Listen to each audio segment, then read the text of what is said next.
বাড়িতে যদি শুধুমাত্র একটা আলু আর একটা বা দুটো ডিম থাকে তাহলে কিন্তু এই রেসিপিটা বানিয়ে ফেলতে পারবে। অনেক সময় এমন হয় যে বাড়িতে কোনো রকম সবজি থাকে না, তবে আলু কিন্তু সবসময় কম বেশি সবার বাড়িতেই থাকে। আর যখন বাড়িতে সবজি থাকবে না তখন এই ডিম আলুর চচ্চড়িটা বানিয়ে ফেলতে পারবে। এটা গরম ভাত রুটি দুটোর সঙ্গে কিন্তু দারুণ লাগে খেতে। আর এই রেসিপিটা বানানো কিন্তু ভীষণ সহজ, একদম চটজলদি হয়ে যায়। চলো তাহলে রেসিপিটা শুরু করি।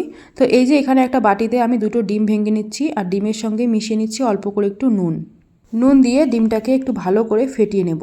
ডিম ফেটানো হয়ে গেলে এটাকে সাইডে রেখে চলে যাব রান্নার দিকে। তো এইদিকে আমি একটা কড়াই বসিয়ে দিয়েছি। কড়াইটা একটু গরম হয়ে গেলেই দিয়ে দেবো 3 চামচ মতো তেল। আমি সাদা তেলেই রান্নাটা করছি, তোমরা চাইলে সর্ষের তেলও করতে পারো। তো তেলটা গরম হয়ে গেলে ফেটিয়ে রাখা ডিমটা এখানে দিয়ে দিচ্ছি। এবারে এই ডিমটার ভুজিয়া করে নেব, তবে একদম ঝুড়ি ঝুড়ি করে না, একটু মোটা মোটা রাখতে হবে।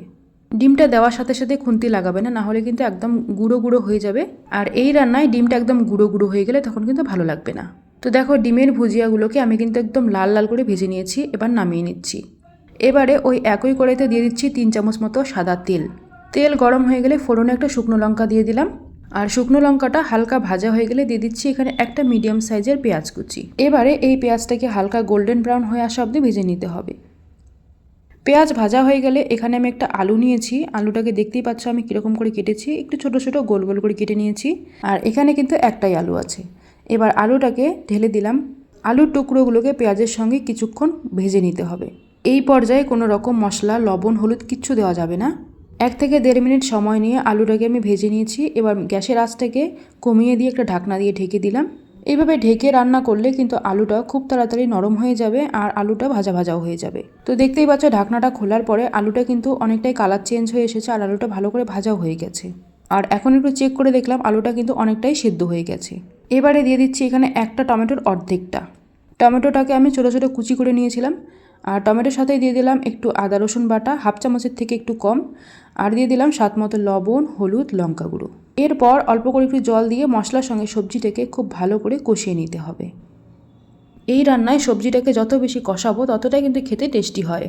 আমি প্রায় 2-3 মিনিট সময় নিয়ে ভালো করে কষিয়ে নিয়েছি। এখন দেখতেই পাচ্ছ জলটা কিন্তু শুকিয়ে এসেছে আর নিচের দিকে লেগেও যাচ্ছে, তাই জন্য আরও একটু জল দিয়ে দিলাম। জল দেওয়ার পরে খানিকক্ষণ একটু মিশিয়ে নেওয়ার পরে এখন ঢাকনা দিয়ে ঢেকে দেবো।